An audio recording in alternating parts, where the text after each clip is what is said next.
'70s, George Lucas created an epic tale about a galaxy far, far away. It took the world by storm. In the 1760s, a young poet wrote an equally epic story about Scotland that had a similar effect. His book was a sensation, but just like Warwick's new film, there were some things about the story he wanted to keep secret.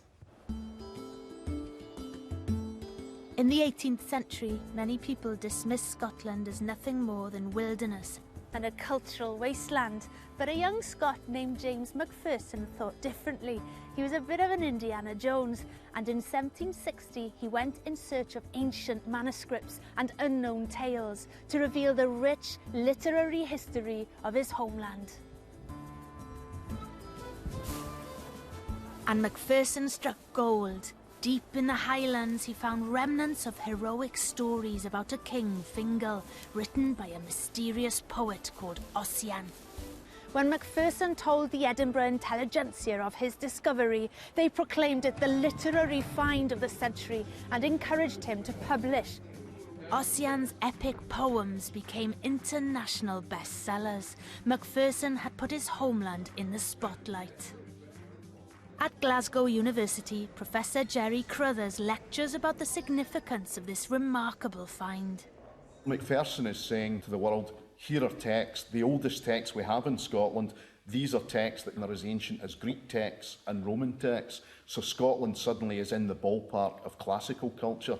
We're as good as the centre of Western civilization. What kind of image of Scotland did these poems Macpherson found paint? It gives a romantic sense of Scotland. It's full of sexy men and indeed sexy women who are also good fighters, and big adventures that people can almost sit eating popcorn to if popcorn had been invented in the 18th century.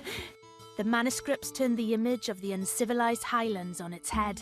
Macpherson's book was praised for its romantic spirit and translated into over 20 languages. Emperor Napoleon and US President Thomas Jefferson had copies. But something wasn't right. Within months, the London establishment, especially Samuel Johnson, are saying, this is all fake. Johnson said, how come this guy's gone off to the Highlands and come back with these long, long epics that he's suddenly translated and he can't quite show us the manuscripts? The critics had spotted a flaw. Macpherson had nothing to show. He'd made it all up. Well, Macpherson was a very clever man. He never went on records with a full account of his involvement. Sometimes silence is the best policy. Macpherson had pulled off one of the biggest scams in publishing history. The Ossian poems were phony, but the beauty of the Highlands that Macpherson set them in was very real. And Dr. Alistair Dury believes the book played an important role in branding 18th century Scotland. What's the connection of this place to Macpherson's book? Well, the Duke of Atholl, who owned here and all round here, was one of the people trying to improve the image of Highland Scotland.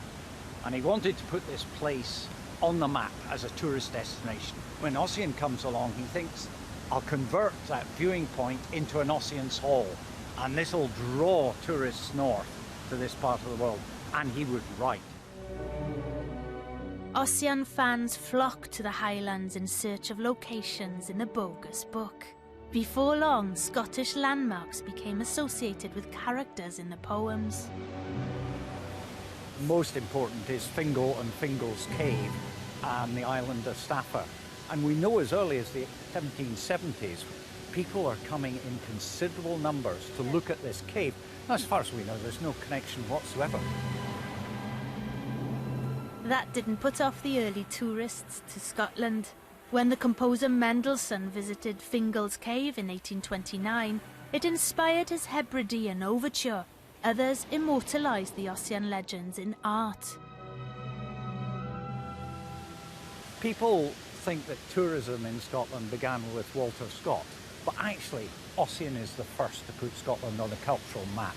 And it's all due to Macpherson's book. Yes, in tourism it doesn't really matter whether something is true or not. It's the impact that matters. Macpherson took his secrets to the grave and no Ossian manuscript ever appeared. But the romantic image of the Highlands he created still endures over 250 years later. Beautiful. And from the gorgeous waters of scenery. Scotland to the bath outside the One Show. And Georgina is now in 5.